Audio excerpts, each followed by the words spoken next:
Un libro es uno de los objetos más mágicos que el ser humano haya creado jamás. En él, una mente penetra en la nuestra a través del tiempo y del espacio.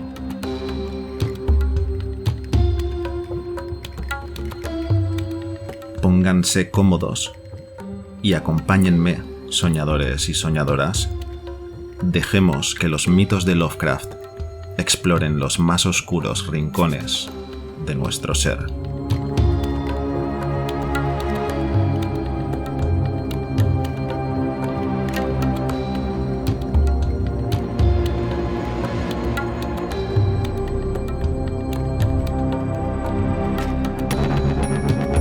El modelo de Pickman.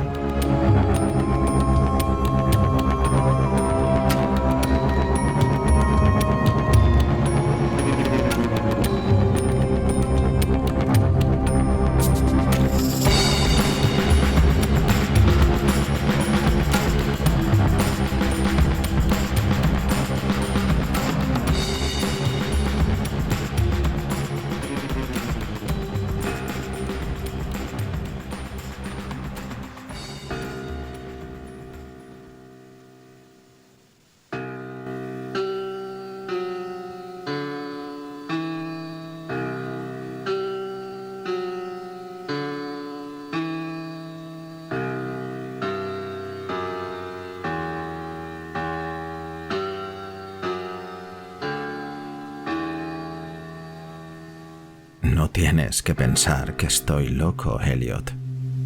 Muchos otros tienen prejuicios más raros que este. ¿Por qué no te ríes del abuelo de Oliver, que se empeña en no subir a un automóvil? Si no me gusta ese condenado metro, es asunto mío, y de todas maneras hemos llegado más deprisa en taxi. Habríamos tenido que subir a pie la colina desde Park Street si hubiéramos tomado el metro. Sé que estoy más nervioso que cuando me viste el año pasado, pero no es preciso que me amenaces con internarme en una clínica. Dios sabe que existen muchos motivos para ello, pero me parece que por fortuna estoy completamente cuerdo. ¿Por qué ese tercer grado? ¿No solías ser tan inquisitivo? Bueno, si has de oírlo, no sé por qué no tendrías que hacerlo. De todas maneras, tal vez debas oírlo, ya que no has dejado de escribirme como lo haría un padre afligido cuando te enteraste de que había dejado de ir al Art Club y me mantenía apartado de Pickman. Ahora que él ha desaparecido, voy por el club de vez en cuando, pero mis nervios no son los que eran. No sé qué ha sido de Pickman. Y prefiero no adivinarlo. Podías haberte imaginado que tenía alguna información confidencial cuando dejé de verlo, y que ese es el motivo de que no quiera pensar a dónde ha ido. Dejaremos que la policía averigüe lo que pueda, que no será mucho, a juzgar por el hecho de que todavía no saben nada de la vieja casa del North End que Pickman alquiló bajo el nombre de Peters. No estoy seguro de que yo mismo pudiera encontrarla de nuevo, ni de que vaya a intentarlo, ni siquiera a plena luz del día. Sí, sé o temo saber por qué la conservaba. De eso voy a hablarte.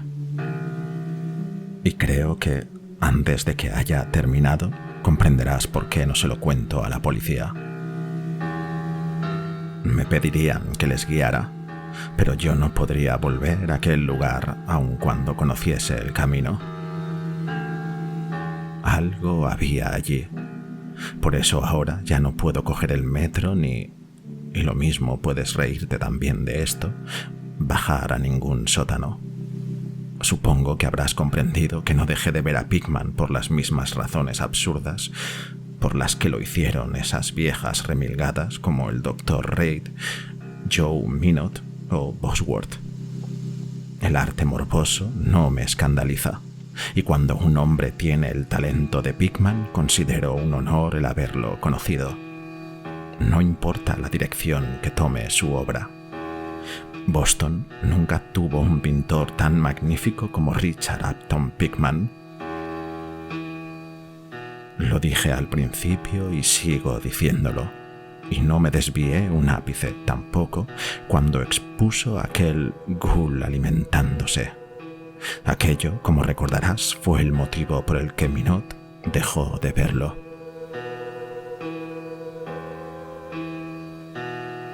Tú sabes muy bien que producir cosas como las de Pickman requiere un arte profundo y una profunda comprensión de la naturaleza.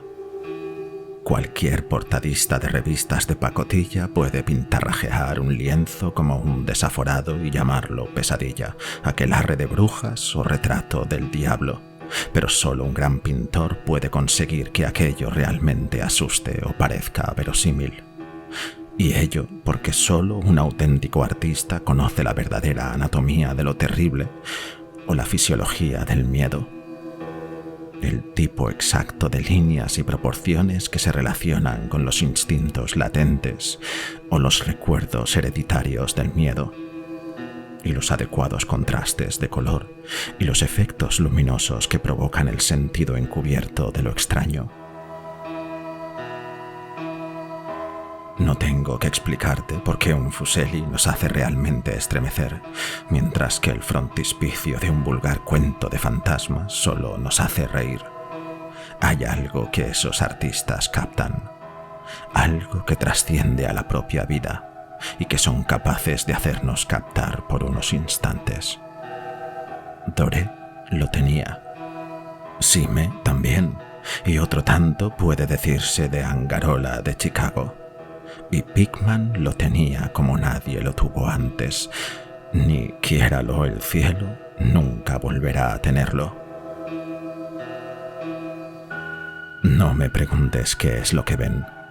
Tú sabes que en el arte normal existe una gran diferencia entre las cosas vitales y palpitantes sacadas de la naturaleza o de modelos y esas baratijas sintéticas que los mercantilizados pintores de poca monta producen sin interrupción en un estudio vacío de acuerdo con las reglas. Bueno, debería decir que el auténtico artista de lo espeluznante tiene un tipo de visión que le permite modelar o evocar lo que significan las verdaderas escenas del mundo espectral en el que vive. En resumidas cuentas, se las arregla para obtener unos resultados que difieren de los melindrosos sueños del simulador, casi tanto como la producción del pintor de la naturaleza difiere de los pastiches del caricaturista que ha aprendido por correspondencia. Si yo hubiera visto lo que Pickman vio... Pero no. Tomemos algo antes de seguir adelante. Pardiez. Yo no estaría vivo si hubiera visto lo que aquel hombre, si es que era un hombre, vio. Recordarás que el fuerte de Pickman eran los rostros. No creo que desde Goya nadie haya puesto tanto del auténtico infierno en una serie de rasgos o en una expresión. Y antes de Goya habría que remontarse a aquellos tipos del medievo que esculpieron las gárgolas y las quimeras de Notre Dame y de Mont Saint-Michel. Ellos creían en toda clase de cosas y posiblemente veían también toda clase de cosas, pues la Edad Media tuvo algunas fases extrañas. Recuerdo que en cierta ocasión le preguntaste a Pickman, el año antes de marcharte, dónde demonios conseguía semejantes ideas y visiones. ¿No te soltó una desagradable carcajada? A aquella risa se debió en parte el que Reid dejara de verlo. Como sabes, Reid acababa de empezar un curso sobre patología comparada y no hablaba más que de pomposas teorías confidenciales acerca del sentido biológico o evolutivo de este o aquel síntoma mental o físico. Decía que Pickman le repugnaba más cada día que pasaba y que al final llegaba casi a asustarlo, que sus rasgos y expresión estaban adoptando poco a poco una forma que no le gustaba, que no tenía nada de humano. Hablaba mucho sobre alimentación y decía que Pickman era sin duda un ser anormal y excéntrico en grado sumo. Supongo que le dirías a Reid, si es que habéis tenido alguna correspondencia sobre el asunto, que había permitido que los cuadros de Pickman le crisparan los nervios o atormentaran su imaginación. Eso mismo le dije yo entonces. Pero recuerda que no dejé de ver a Pickman por nada de eso. Al contrario, mi admiración por él siguió creciendo, pues su ghoul alimentándose me parecía un logro asombroso.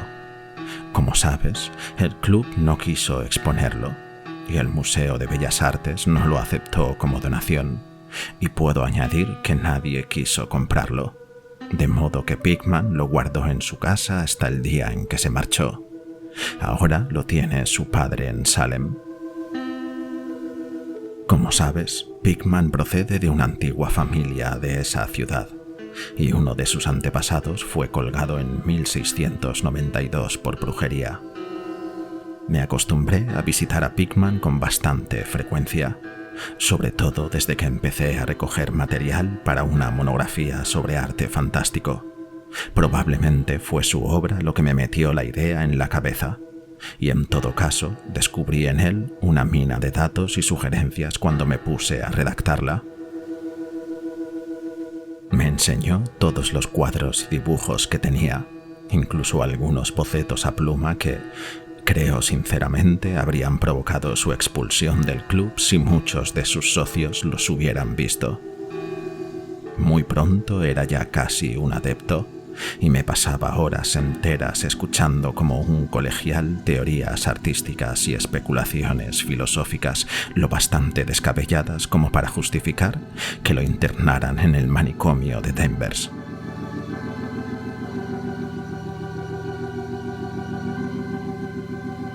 La veneración que sentía por mi héroe, unida al hecho de que la gente en general empezaba a tener cada vez menos trato con él, hizo que se mostrara muy confidencial conmigo, y una tarde me insinuó que si de verdad era discreto y no me hacía el remilgado, me mostraría algo muy poco corriente.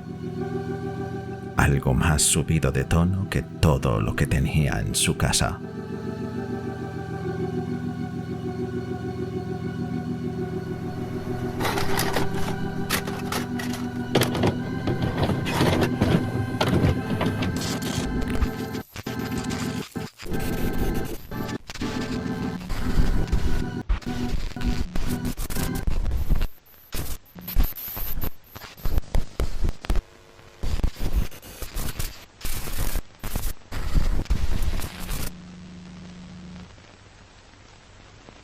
Ya sabes que hay cosas que no van con Newbury Street.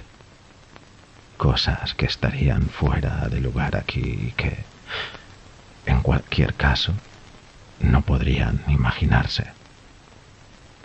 Yo me dedico a captar las implicaciones del alma, y eso es algo que no encontrarás en un advenedizo conjunto de calles artificiales construidas por el hombre.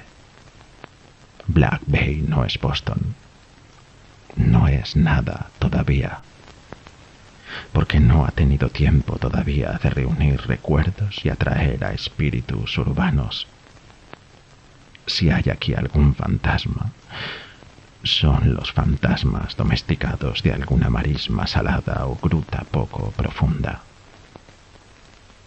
Y yo necesito fantasmas humanos.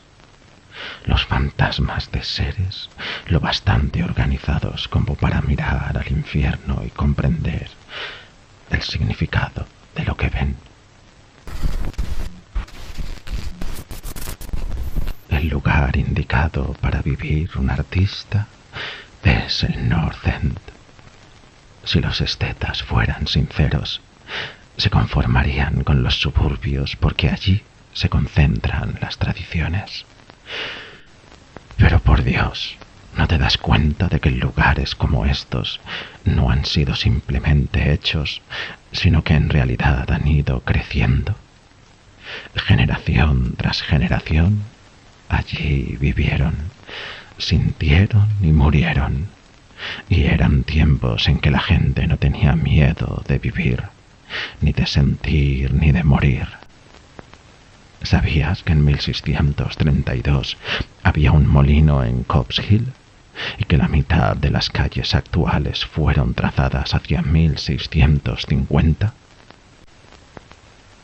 Puedo mostrarte casas que se mantienen en pie después de 2 siglos y medio y más.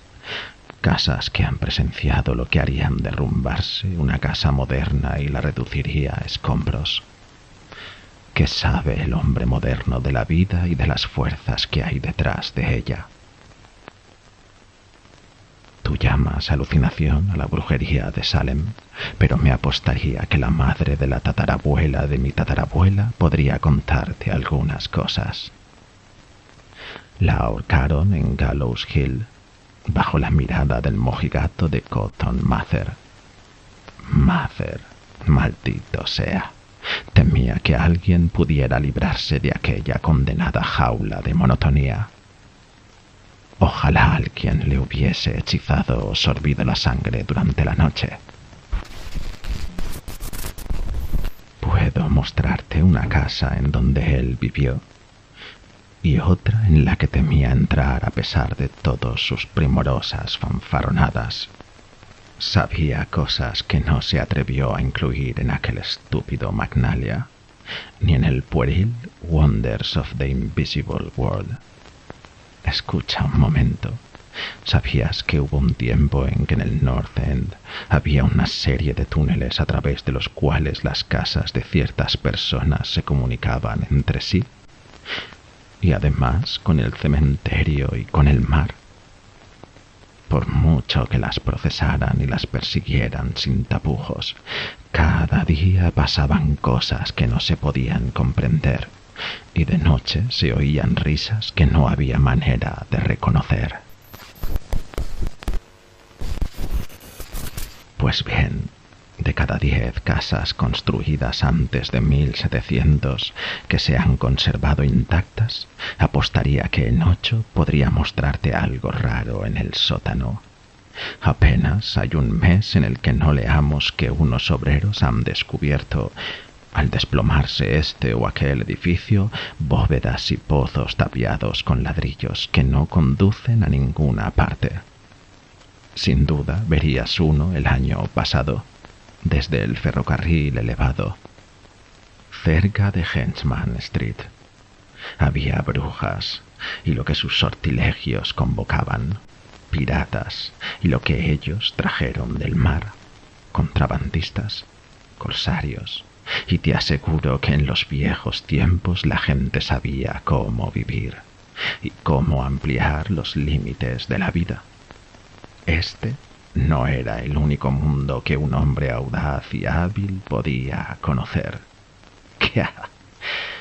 Y pensar que hoy, en cambio, los cerebros se han reblandecido tanto que hasta un club de supuestos artistas se estremece y se convulsiona si un cuadro va más allá de los sentimientos de los contertulios de un salón de té de Bacon Street.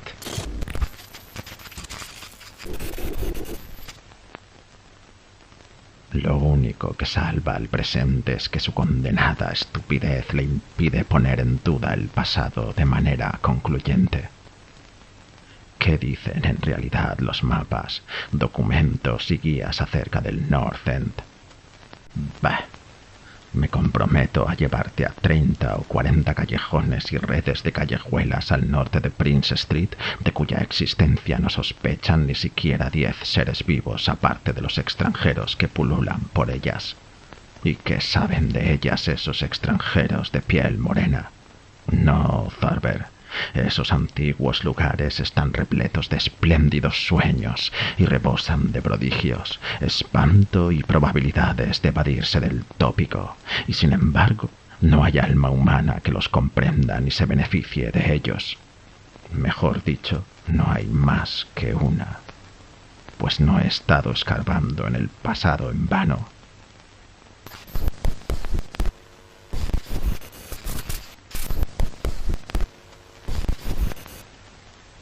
Escucha, a ti te interesan esta clase de cosas.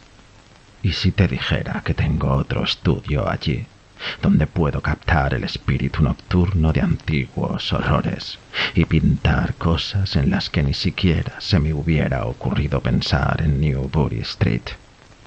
Naturalmente, no voy a ir a contárselo a esas malditas solteronas del club, empezando por Reid, maldito sea, que incluso hace correr el rumor de que yo soy una especie de monstruo que desciende por el tobogán de la evolución en sentido contrario.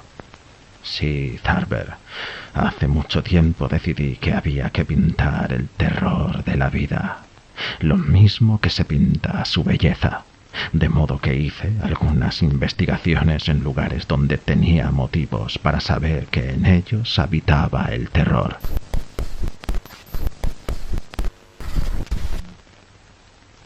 Conseguí un local que no creo que hayan visto nunca más de 3 hombres nórdicos aparte de mí. No estoy muy lejos del elevado, por lo que se refiere a la distancia, pero se encuentra a siglos de él por lo que al alma respecta. Lo alquilé a causa del extraño y viejo pozo de ladrillo que hay en el sótano.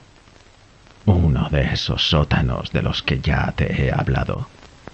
La casucha casi se está cayendo en ruinas, de modo que a nadie se le ocurriría vivir allí, y no soportaría decirte lo poco que pago por ella. Las ventanas están tapiadas, pero lo prefiero así, pues no necesito la luz del día para lo que hago. Pinto en el sótano, donde la inspiración es más intensa, pero tengo otras habitaciones amuebladas en la planta baja. El dueño es un siciliano y lo he alquilado bajo el nombre de Peters. Si te animas, te llevaré allí esta noche. Creo que te gustarán los cuadros, pues, como dije, en ellos se me ha ido un poco la mano. El trayecto no es largo. A veces lo hago a pie, pues no quiero llamar la atención con un taxi en semejante lugar. Podemos tomar el elevado en South Station hasta Battery Street y desde allí no hay que andar mucho.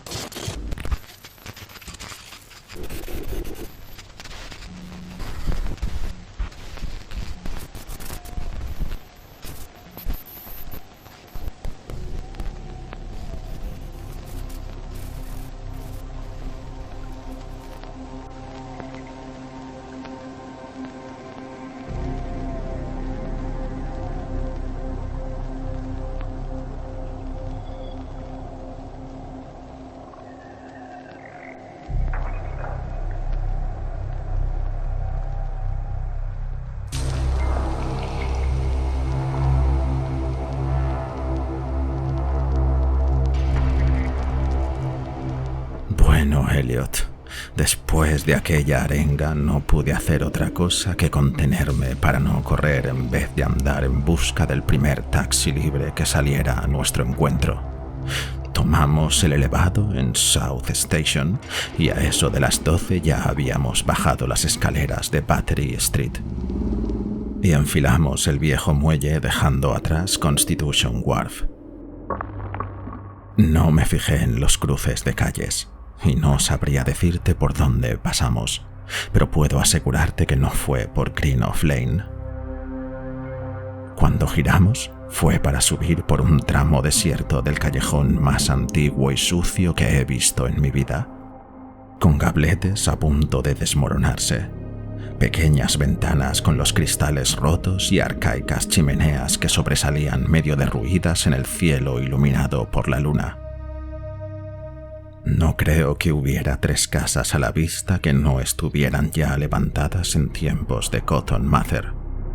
Desde luego vislumbré por lo menos 2 con un alero, y en cierta ocasión me pareció ver una hilera de tejados puntiagudos del olvido estilo anterior al holandés, aunque los anticuarios dicen que ya no queda ninguno en Boston. Desde aquel callejón, apenas iluminado, giramos a la izquierda y nos adentramos en otro igualmente silencioso y todavía más estrecho, sin ninguna luz, y en un momento me pareció que doblábamos una curva en ángulo obtuso siguiendo hacia la derecha en plena oscuridad.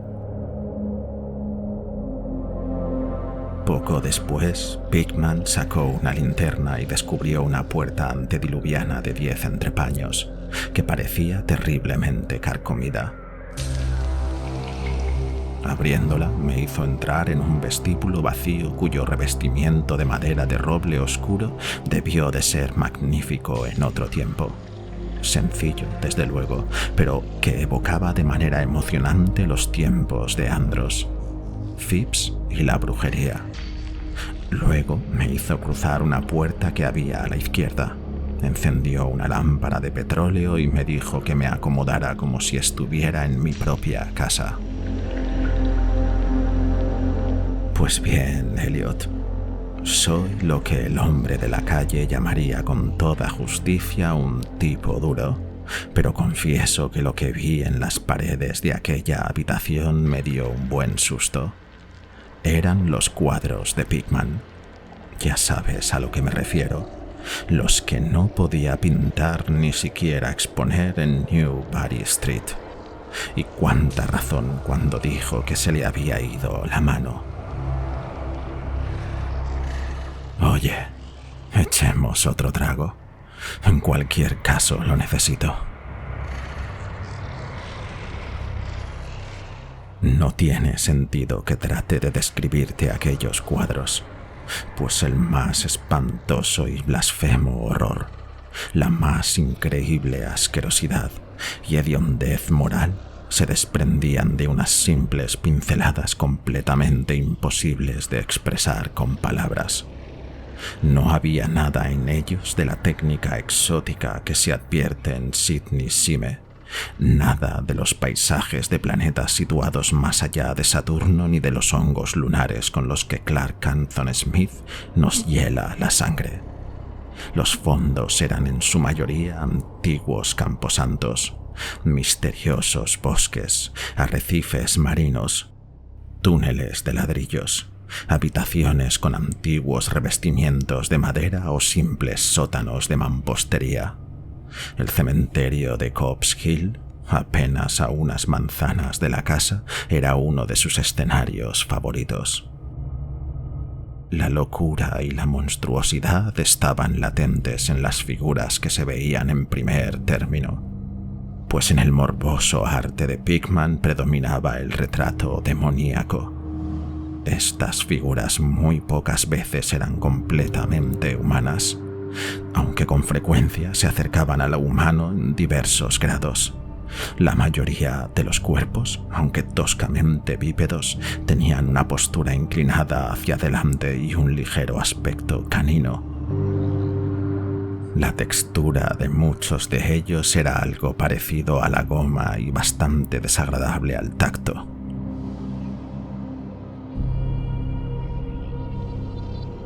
Todavía los estoy viendo. Se ocupaban en... Bueno, no me pidas que entre en detalles. Normalmente se estaban alimentando, pero no diré de qué. A veces los mostraba en grupos en cementerios o pasadizos subterráneos y a menudo aparecían disputándose su presa, o más bien su tesoro descubierto. Y qué detestable expresividad infundía Pickman a veces a los ciegos rostros de su horrendo botín. De vez en cuando se los veía saltando desde las ventanas abiertas en plena noche o agazapados sobre el pecho de algún durmiente, acosando su garganta. Uno de los lienzos mostraba a un grupo de ellos aullando alrededor de una bruja ahorcada en Gallows Hill, cuyas cadavéricas facciones guardaban un gran parecido con las de aquellos seres. Pero no creas que fue todo ese espantoso asunto del tema y el escenario de aquellos cuadros lo que me impresionó hasta el punto de hacerme perder el sentido. No soy un niño de 3 años y he visto con anterioridad muchas cosas así. Fueron los rostros, Elliot.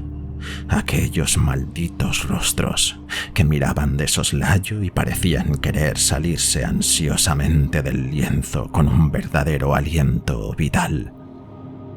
Válgame Dios, en verdad creo que estaban vivos. Aquella hechicera nauseabunda había despertado los fuegos del Averno en el propio Pigmento, y su escoba había sido una varita que generaba pesadillas. Pásame aquella garrafa, Elliot. Había un lienzo llamado La Lección. Que el cielo se apiade de mí. ¿Por qué lo vería? Escucha, ¿te imaginas un círculo de criaturas indescriptibles con aspecto canino agachadas en un camposanto enseñando a un niño pequeño a alimentarse como ellas? El resultado de una permuta de niños al nacer. Supongo, ya sabes, el viejo mito de esa gente sobrenatural que deja su prole en las cunas en sustitución de los recién nacidos humanos que roban. Pickman mostraba en el cuadro lo que les sucede a aquellos niños robados. Cómo crecen, y en aquel momento empecé a comprender el espantoso parentesco que existía entre los rostros de las figuras humanas y las no humanas.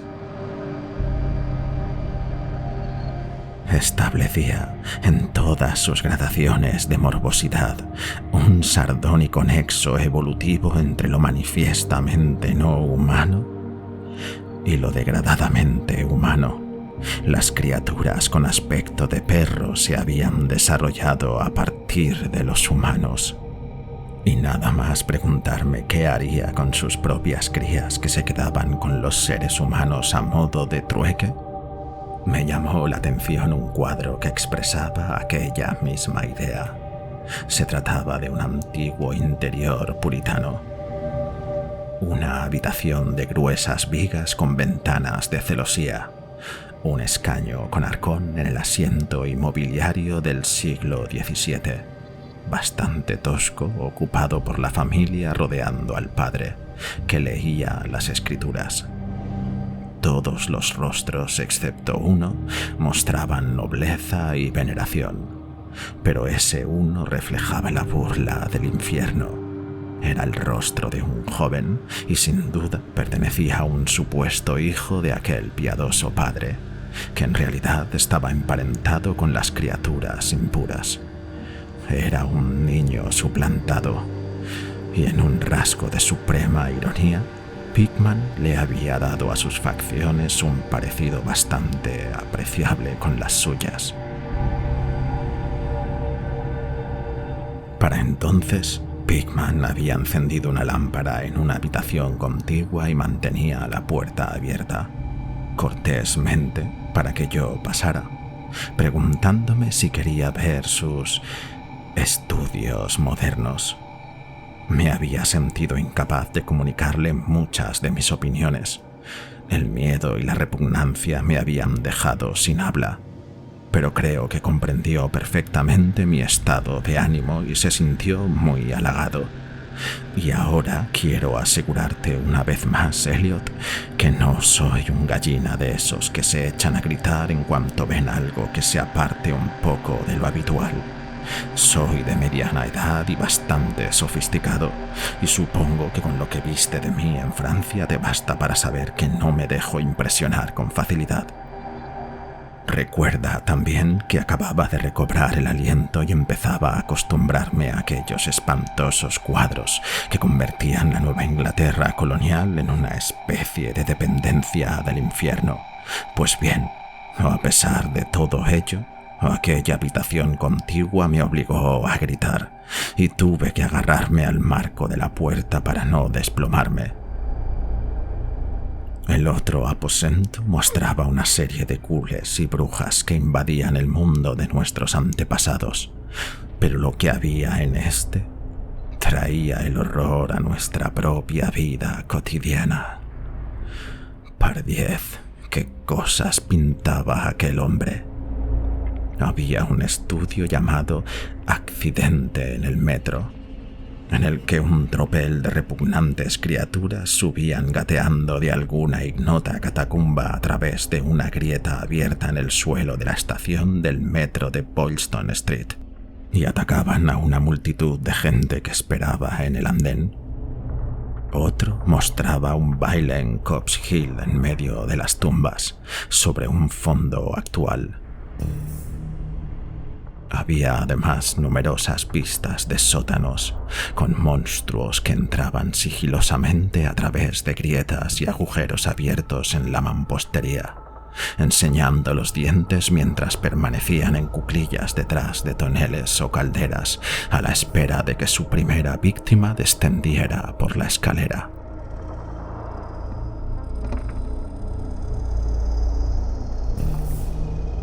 Un asqueroso lienzo parecía representar un corte transversal de Beacon Hill, con hormigueantes ejércitos de aquellos mefíticos monstruos abriéndose paso por escondrijos que acribillaban el suelo. Había profusas representaciones de bailes en cementerios modernos, pero lo que más me impresionó de todo, por alguna razón, fue una escena en un desconocido sótano, en donde innumerables bestias se apiñaban alrededor de una que sostenía entre las manos una conocida guía de Boston, que obviamente leía en voz alta. Todas las bestias señalaban un determinado pasaje, y sus rostros parecían crispados por una risa tan epiléptica y resonante que casi me pareció oír su diabólico eco. El título del cuadro era Holmes, Lowell y Longfellow yacen enterrados en Mount Auburn. A medida que me iba tranquilizando y volvía a adaptarme a aquella segunda habitación de diabluras y morbosidad, me puse a analizar algunos aspectos de la nauseabunda aversión que me producía todo aquello. En primer lugar, me dije a mí mismo, aquellos seres me repugnaban porque ponían de manifiesto la total falta de humanidad y la insensible crueldad de Pickman. Aquel individuo debía ser un implacable enemigo de todo el género humano para regodearse tanto en la tortura mental y física y en la degradación del cuerpo humano. En segundo lugar, aquellas telas me aterrorizaban a causa de su misma grandiosidad. Su arte era un arte que convencía. Al mirar los cuadros veíamos a los propios demonios y nos asustaban. Y lo más extraño del caso era que Pickman no obtenía su indudable fuerza de la elección de motivos o del empleo de lo estrafalario. Nada estaba difuminado, distorsionado ni estilizado.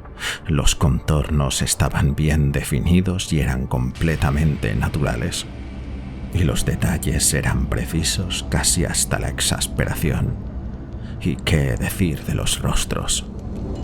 Lo que veíamos no era simplemente la interpretación de un artista. Era el mismo Pandemonium, nítidamente reproducido con la más absoluta objetividad. Eso es lo que era, cielos. Aquel hombre no era ni mucho menos un fantasioso o un romántico, ni siquiera trataba de ofrecernos las agitadas y llamativas imágenes fugaces que nos asaltan en los sueños, sino que reflejaba fría y sardónicamente un mundo de horror estable, mecanicista y bien organizado, que él veía en detalle, de manera intensa, directa y resuelta. Dios sabe lo que podía haber sido aquel mundo, o dónde llegó a vislumbrar Pickman las blasfemas figuras que corrían a grandes zancadas, trotaban y se arrastraban por él. Pero cualquiera que fuese la desconcertante fuente en que se inspiraban sus imágenes, una cosa era evidente. Pickman era, en todos los sentidos, tanto en la concepción como en la ejecución, un minucioso, esmerado y casi científico realista. Acto Acto seguido, mi anfitrión me mostró el camino de bajada al sótano donde tenía su verdadero estudio, y me preparé para recibir alguna impresión horrible entre aquellos lienzos sin terminar. Cuando llegamos al pie de la húmeda escalera, Pickman enfocó su linterna hacia un rincón del amplio espacio abierto que quedaba junto a nosotros, descubriendo el brocal circular de ladrillo de lo que obviamente era un gran pozo excavado en el suelo de tierra. Nos acercamos y vi que debía tener un diámetro de unos 5 pies, algo más de 1,5 metros, y que sus paredes, de más de 1 pie de grosor, poco más de 30 centímetros, sobresalían unas 6 pulgadas, unos 15 centímetros por encima del nivel del suelo. Una sólida construcción del siglo XVII, si no me equivocaba.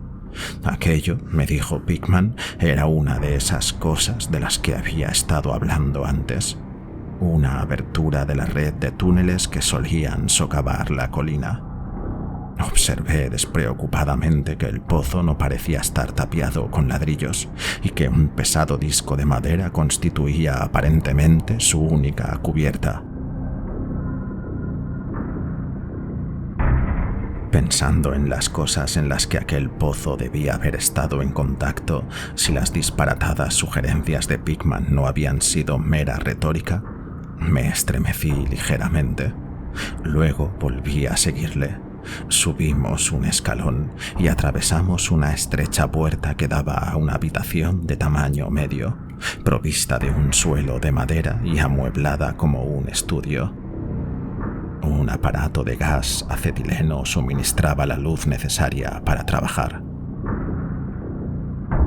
Los cuadros inacabados, montados en caballetes o apoyados contra la pared, eran tan horrorosos como los terminados que había visto en el piso de arriba y revelaban la meticulosidad con que trabajaba el artista. Las escenas estaban esbozadas con sumo cuidado y las pautas trazadas a lápiz ponían de manifiesto la minuciosa exactitud con que Pickman trataba de conseguir la perspectiva y las proporciones correctas. Era un gran pintor. Lo digo incluso después de saber todo lo que sé. Me llamó la atención una gran cámara fotográfica que había sobre una mesa, y Pickman me dijo que la utilizaba para fotografiar escenarios que le sirvieran de fondo para sus cuadros, de modo que podía pintar a partir de fotografías sin salir del estudio, evitando así tener que desplazarse con su equipo por toda la ciudad en busca de un paisaje determinado. Opinaba que una fotografía era tan buena para apoyar su trabajo como cualquier escenario o modelo reales, y confesó que las empleaba habitualmente.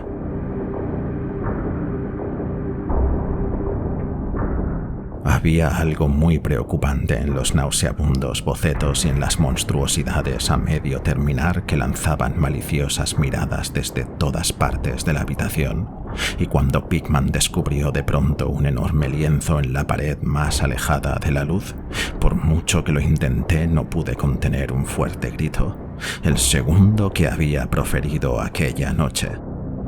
Resonó una y otra vez a través de las oscuras bóvedas de aquel antiguo y salitroso sótano, y tuve que realizar un tremendo esfuerzo para no estallar en una histérica carcajada. Dios misericordioso, Elliot. No sé cuánto había de real y cuánto de febril fantasía en todo aquello. No me parecía que un sueño como aquel fuera posible en este mundo. El cuadro representaba una colosal e indescriptible monstruosidad de fulminantes ojos rojos que sostenía en sus huesudas garras algo que debió haber sido un hombre y le roía la cabeza como un chiquillo mordisquea un pirulí. Estaba en cuclillas y al mirarlo parecía como si de un momento a otro fuera a saltar su presa para ir en busca de un bocado más jugoso. Pero maldita sea, ¿no era aquel diabólico motivo la imperecedera fuente de pánico? ni aquel rostro perruno de orejas puntiagudas, ojos inyectados en sangre, nariz chata y labios babeantes, ni tampoco aquellas garras escamosas, ni el cuerpo de moho apelmazado, ni los pies semiangulados. No, nada de eso, aunque cualquiera de aquellas características habría bastado para volver loco a un hombre impresionable. Era la técnica Elliot, aquella maldita, impía y contranatural técnica. Nunca en toda mi vida había visto plasmado en un lienzo el aliento vital de forma tan real. El monstruo tenía tal presencia, fulminaba con la mirada y roía alternativamente, que comprendí que solo una suspensión de las leyes de la naturaleza podía llevar a un hombre a pintar una cosa como aquella sin un modelo, sin haber vislumbrado ese mundo inferior que ningún mortal no vendido al demonio ha visto nunca. Prendido con una chincheta a una parte sin pintar del lienzo había un trozo de papel muy abarquillado. Probablemente, pensé, sería una fotografía que Pickman tenía la intención de utilizar para pintar un fondo tan horroroso como la pesadilla que iba a realzar. Alargué el brazo para estirarlo y echarle una ojeada, cuando de pronto Pickman se sobresaltó como si le hubiera dado una punzada. Había estado escuchando con especial atención desde que mi grito de horror despertase insólitos ecos en el oscuro sótano, y ahora parecía estar sobrecogido por un miedo que, sin ser comparable al mío, era más físico que espiritual. Sacó un revólver y me indicó con la mano que me callara, y acto seguido salió al sótano principal y cerró la puerta tras él. Creo que me quedé paralizado durante unos instantes. Imitando a Pickman, agucé el oído y me pareció oír un leve sonido como si alguien correteara en alguna parte.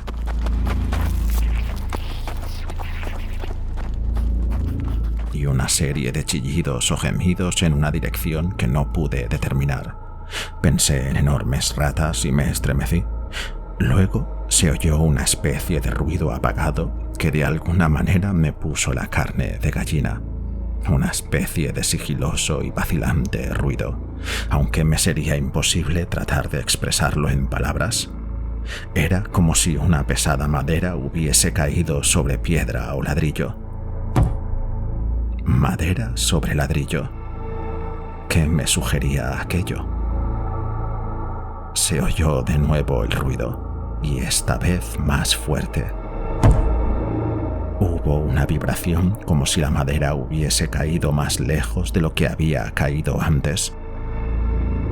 Después de aquello siguió un sonido chirriante y agudo, unos confusos y atropellados gritos de Pickman y la atronadora descarga de las 6 recámaras de un revólver, disparadas espectacularmente como un domador de leones podría disparar al aire para impresionar al público.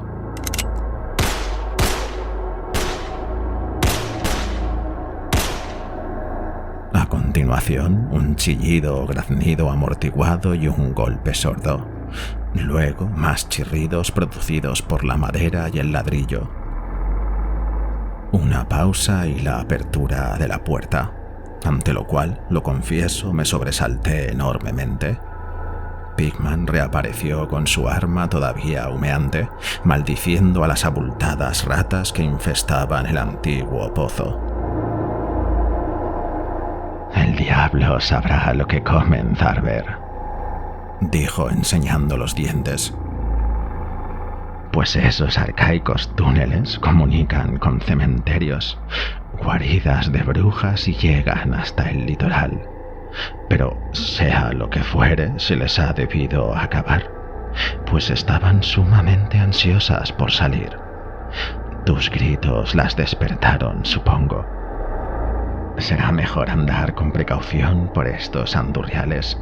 Nuestros amigos roedores son el único inconveniente, aunque a veces pienso que su presencia constituye Una evidente ventaja, pues le dan una cierta atmósfera y colorido.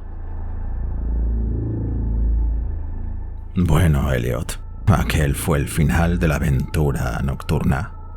Pickman había prometido enseñarme el lugar y bien sabe Dios que lo hizo. Me sacó de aquel laberinto de callejones por otra dirección al parecer, pues cuando vimos la luz de una farola nos encontrábamos en una calle que me resultaba familiar, con monótonas hileras de bloques de viviendas y viejos caserones. Resultó ser Charter Street, aunque yo estaba demasiado nervioso para darme cuenta de a dónde habíamos llegado. Era ya demasiado tarde para tomar el elevado y regresamos a pie al centro de la ciudad atravesando Hanover Street. Recuerdo muy bien aquel paseo. Nos desviamos en Tremont, subimos por Beacon y Pickman me dejó en la esquina de Joy, donde me despedí. No he vuelto a hablar con él. ¿Por qué dejé de ver a Pickman? No seas impaciente. Espera que llame para que nos traigan café. Hemos tomado bastante de lo otro y yo por lo menos necesito beber algo. No fueron los cuadros que vi en aquel lugar. Aunque juraría que ellos serían motivo suficiente para que le hicieran el vacío a Pickman en 9 de cada 10 hogares y clubs de Boston. Y supongo que ahora comprenderás por qué evito los metros o los sótanos. Fue algo que encontré en mi abrigo a la mañana siguiente. Ya sabes, el papel arrugado prendido con chinchetas a aquel espantoso lienzo del sótano. Lo que tomé por una fotografía de algún escenario que Pickman se proponía utilizar como fondo para el cuadro de aquel monstruo. El mismo susto de Pickman se produjo cuando yo iba a desenrollar el papel, y al parecer lo arrugué y me lo metí distraídamente en el bolsillo. Pero aquí llega el café. Tómatelo puro, Elliot, si eres sensato. Sí, aquel papel fue el motivo de que dejara de ver a Pickman. Richard Upton Pickman, el más grande artista que he conocido, y el ser más detestable que haya traspasado nunca los límites de la vida para adentrarse en los abismos del mito y la locura. El viejo rey tenía razón, Elliot. Pickman no era estrictamente humano. O bien nació bajo una influencia maligna o encontró la forma de abrir la puerta prohibida. Ya da lo mismo, pues desapareció. Regresó a aquella increíble oscuridad que a él le gustaba frecuentar. Ahora será mejor que encendamos el candelabro. No me pidas que te explique, o siquiera que haga conjeturas acerca de lo que quemé. Tampoco me preguntes qué había tras aquella especie de topos que gateaban, que Pickman tenía tanto interés en hacer pasar por ratas. Hay secretos que pueden proceder de la época de la antigua Salem, y Cotton Mather cuenta cosas todavía más extrañas. Ya sabes lo condenadamente vivos que parecían los cuadros de Pickman. ¿Cómo nos preguntábamos todos más de una vez dónde conseguía aquellos rostros? Bueno, después de todo, aquel papel no era la fotografía de ningún fondo. Lo que mostraba era simplemente el ser monstruoso que estaba pintando en aquel atroz lienzo. Era el modelo que estaba utilizando, y el fondo no era sino la pared del estudio del sótano pintada con todo detalle. Por el amor de Dios, Elliot, aquella fotografía estaba tomada del natural.